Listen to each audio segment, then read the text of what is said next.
morning, my name's Phil Longhurst, GW8BVI. You probably noticed it's quite an old call sign. In fact, it was issued when I was just 3 years old. If anyone's worried about that, please come and talk to me afterwards. Notice I didn't say to me. Right. Just before I get on to interlacing an HD for DATV Express, which is in the context of amateur television, I'd just like to give a quick shout out to GB3ZZ, the Bristol amateur television repeater. Okay, GB3ZZ is all digital now. It's digital in, digital out. It's run by the Sevenside Television Group, of which I'm a member. The output frequency is on 1.3 gigahertz, and it's transmitting DVB-S, so it's broadcast standard 4 megasymbols per second. The output carries a 2-channel MUX, so the main channel is carrying the repeater output, and the secondary channel is carrying telemetry information, such as CCTV cameras on site and so on. We're all widescreen now. We've currently got 2 inputs on 23 centimeters and 70 centimeters, and the 1 megasymbol inputs are HD compatible. You can literally throw anything at it right up to 1080i. Okay, next slide, please. Okay, so what do I need to receive GB3ZZ? You can receive it here in Cardiff. I've tried it portable, and you definitely can. Basically, you just need a 1.2 to 1.3 gigahertz microwave antenna, which will probably be a Yagi rather than a dish. Depending on how close you are to the repeater, for a preamp, for about £6, you can get a booster, satellite long line booster amplifier. They're not the last word in noise figure, but they do work. And you can line power them from the FreeSat box. Just a word of caution, they do pass DC through, so you might want to just put a DC block if your antenna presents a short DC. Pretty much any FreeSat box of any vintage will do, except Sky boxes, which tend to be limited to something like 27 megasymbols. They can't go down to low enough symbol rate. And of course, a monitor, preferably HDMI. And there's a screenshot. So next slide, please. Okay, yeah. Right, interlacing. Interlacing, the first patent was taken out on interlacing in 1930. So interlacing is now 90 years old, believe it or not. So why am I stood here in premises that brings you the latest forefront in technology and bringing you 90-year-old technology? Well, the fact of the matter is, interlacing is very, very useful. It's got lots of benefits, and it's still in use today, even on high definition. So I'm going to quickly explain why. Let's have a look at these TV frames. These are progressive lines, and they're scanned at 25 frames per second, so a bit like film. Now, effectively, when you process a frame, it can be likened to digitally sampling a time-varying analog quantity. So your motion and stuff in your scene is being quantized at 25 samples per second. Now, as you know, if everything is all nicely sub-Nyquist, you don't have any problems. But if anything starts to approach the sample rate, we've all seen on old Western movies where the cartwheels are turning in the wrong direction, they're rolling backwards. That's caused by aliasing because of this sampling. Now, just a quick tip to anyone that is shooting with a modern camera at this low frame rate: try and use a fixed shutter speed of 1/50th of a second, and that will tend to give you some low-pass filtering, which helps with this low sample rate. Now, early television engineers with cathode ray tubes started displaying 25 hertz progressive images, and the flickering was horrendous. I think they very quickly realized they were going to need to run at least twice the scan rate. So that brings us on to 50 hertz sampling. Now, unfortunately, you've still got to send the same number of lines, otherwise you'll lose definition. So to send twice as many frames in the same time, you're going to use twice the bandwidth. And that was going to be a big problem. So if we can move on to the next. So that's where they came up with this idea of interlacing. Now, interlacing, even though it was invented in the 1930s, is actually a lossy video compression technique. And it's a very, very good one for an analog scheme. It actually achieves 2-to-1 compression, which isn't bad for analog. And very simply, all you do is, I won't spend too long on this because I know you're probably fully aware of this already, but you only transmit the odd numbered lines, and then on alternate field you transmit the even numbered fields. This relies on the fact that the human eye is not able to perceive as much detailed information on rapidly moving objects. If something is stationary, you can perceive much more detail. So this exploits that effect by only transmitting half the information each field. And yet, in terms of motion, you're still achieving 50 samples per second. So you've doubled your sample rate, and you get rid of a lot of aliasing effects. And you get a much more smooth, fluid, live motion, rather than a sort of a slightly stuttery film-type motion. Okay, now back in the days of cathode ray tubes, basically to restore the full picture information of the two fields, you would need some kind of frame store. And essentially your retina was the frame store for the cathode ray tube to reassemble the whole picture. Okay, next. Now, how do we produce today? If you've got a camera image sensor is normally progressively scanned. Very quickly, to convert progressive to interlaced, all we do is discard alternate lines. Okay, next. At the receive end, it's slightly more involved, as you've got to interpolate the missing information and restore it back to progressive to go to your LCD panel. And there's various techniques for doing that. Okay. So nowadays, there's some hardware and some software algorithms which are intelligent motion adaptive for deinterlacing. So they'll basically reconstitute or reconstruct the missing information. Okay. Interlacing, as I say, it's still used today in the latest full HD 1080i broadcasting. They're still using it. Even though it's 90 years old, it still works very well. Okay. So some commonly used broadcast resolutions, and any amateur television operators, I'd encourage you to use as many of these as possible. People with the old PAL camcorders will tend to be at 576. The I is for interlaced. Normally 625 lines, but obviously not all of the lines are used for actual picture content. You've got vertical blanking and syncs interval. There's a lot of dead wood in there which you don't need to transmit digitally. So the only 576 lines are active. That's split into two fields of 288 lines each. The next HD resolution, 720p at 50 hertz frame rate. These two are the most popular in the UK for things like BBC HD. For live news and so on, they will use 1080 interlaced, so effectively 25 full frames per second. If they're showing film material that was shot at 24 hertz, you speed it up slightly, show it at 25 hertz. And I believe the BBC is still live switching from I to P on the fly. And then finally this standard, 1080p progressive, but at a full 50 hertz frame rate. I've noticed that quite a lot of SAT receivers struggle to decode this, and they'll stutter and they'll freeze and pixelate. I don't know why. There's probably is not really that much support.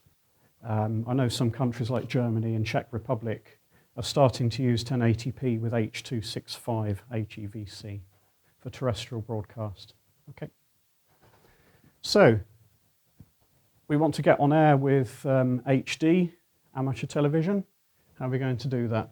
Well, the quickest, there's two excellent systems, both of which I've got both of these. The one I'm going to concentrate on today is the Express, as most people have probably got a Windows PC already and may possibly even have an SDR. So this is the one I'm going to concentrate on today. Okay. Right, so the simplest DATV transmitter setup in this case would be Windows PC.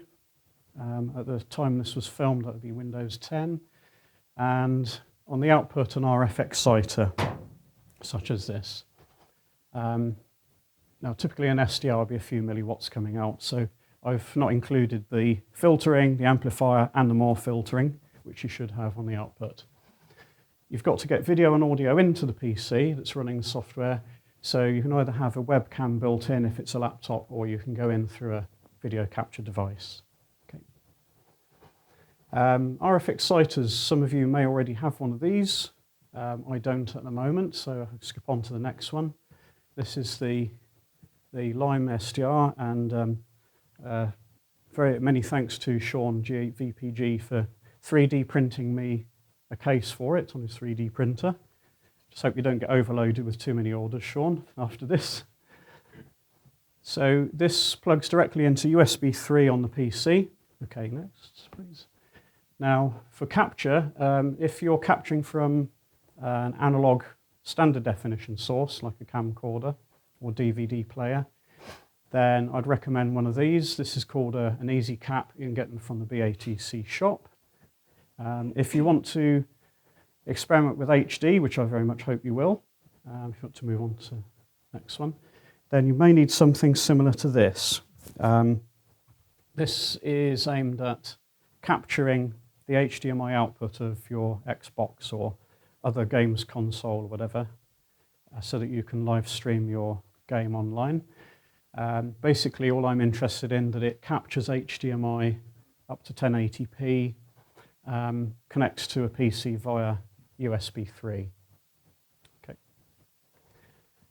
So you've got your HD or SD video captured into the PC. You're going to need some software now to actually generate the DVB-S modulation. So this is DATV Express by Charles G4GUO, and it's free, and I've used this quite a lot. I've used it portable and at home. So we'll have a look now at the SDRs that it supports. As you can see, there used to be an Express board, hardware available, Lime, Pluto, and one other, or you can feed video in, stream over IP.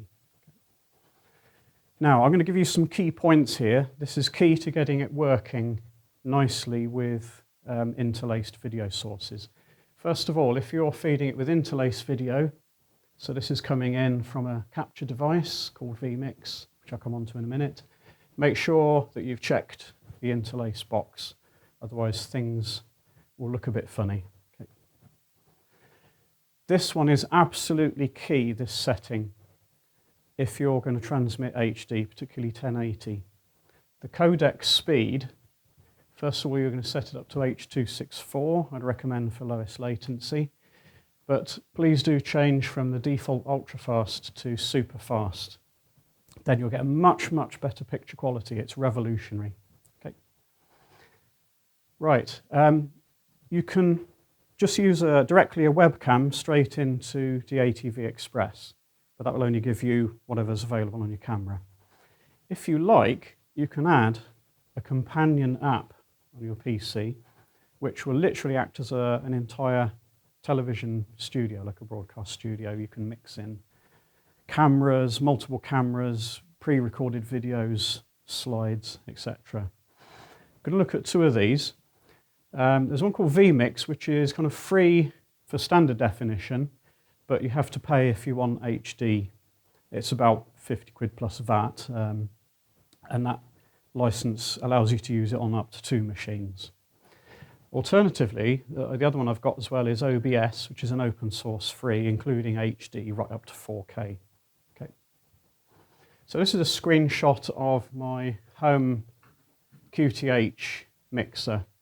So I've got my inputs lined up here, I've got a test card, I've got a pre-recorded video loop, and this is my preview screen, and then I can cut, do all sorts of fancy crossfades and things, and that's my air screen there. So you can see I'm adding an overlay title onto this video loop. Okay. Well, sorry, if I can just go back quickly. Very important note down here, the setting 576p25. I'm going to encourage you to use vMix. Although vMix does support interlacing, I'm going to encourage you to always use it in 25p progressive mode, even if you're feeding interlaced material through. The reason why will come apparent shortly. Okay, next please. This is OBS, which is the open source. It's very similar, bit of a learning curve, but it's very similar concept. Preview on air. Again, very important first thing to do is turn off its own deinterlacing. OBS supports deinterlacing, but not interlacing. So we're going to do DIY interlacing externally. Okay. Back to vMix. If you go in the main settings menu, I would set the frame rate to 25 progressive. Now that sounds a bit paradoxical when I'm trying to encourage people to be able to use interlacing, but there's a good reason for that, and that is because, which I'll explain later. Okay, next one. Okay, again, just turn off anything to do with interlacing on vMix because it's not going to work properly with Express. We're going to deal with that later, okay? Next. Right, there's a bit of a pitfall now with interlacing. Now, it would be logical to just digitally transmit the field with the odd line, so 1, 3, 5, 7, etc. first, and then transmit the evens 2, 4, 6, 8 second. It seemed logical. It would be just as valid to do it the other way round. So that's top field first that I've just mentioned. Doing it the other way round would be bottom field first. Equally as valid, but hopefully in this day and age we can standardise on something, you would hope, but no, unfortunately. You've got some equipment uses top field first interlacing, some uses bottom field first. Okay. Now, if you intermix the wrong kind of interlacing, what effectively happens is that you are swapping pairs of fields in time. So literally the running order is wrong. Now, I'll just park that there a second. What tends to happen is if you get your field order wrong, I'll try and explain what it looks like. If I can just borrow this leaflet here a second. Right, normally interlaced video, you should have a nice smooth fluid motion like that. So it's stationary, when it's moving it's nice and fluid. But if you've got your field order wrong, if you see something like this,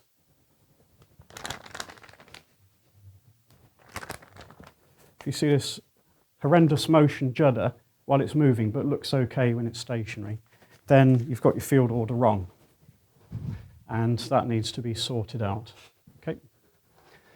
Right, fortunately you don't need to adjust anything in time with frame stores, thankfully.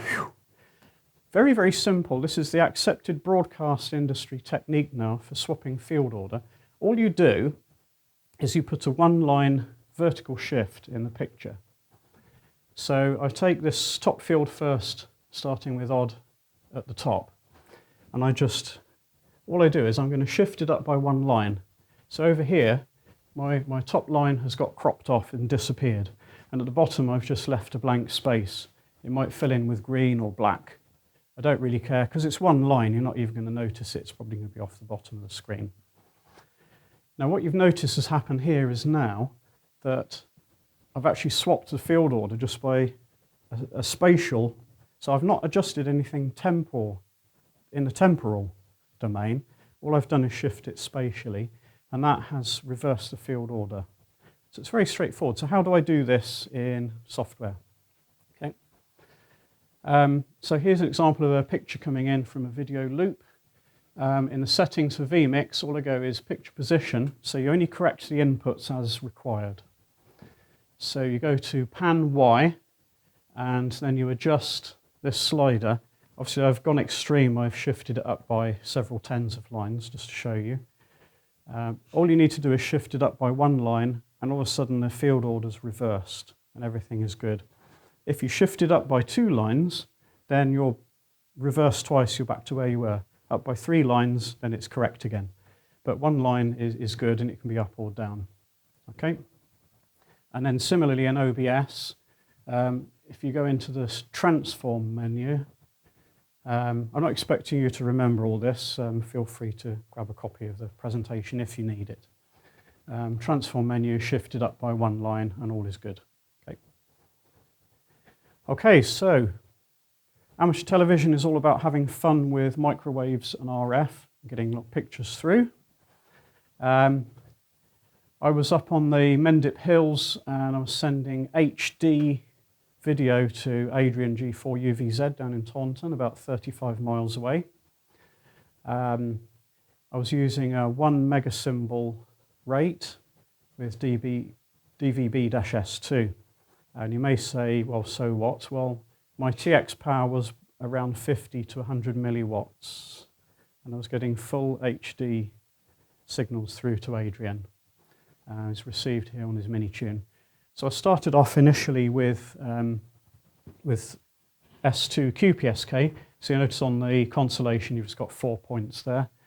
My linear PA wasn't too overtaxed at that point, as I think QPSK is around 3 or 4 dB peak to average ratio. So go to the next slide, please. So here we go. I then got more adventurous. I switched to 8 PSK. And you can see on the constellation here, you've got 8 points. 8 PSK is popular with land mobile radio systems such as Tetra.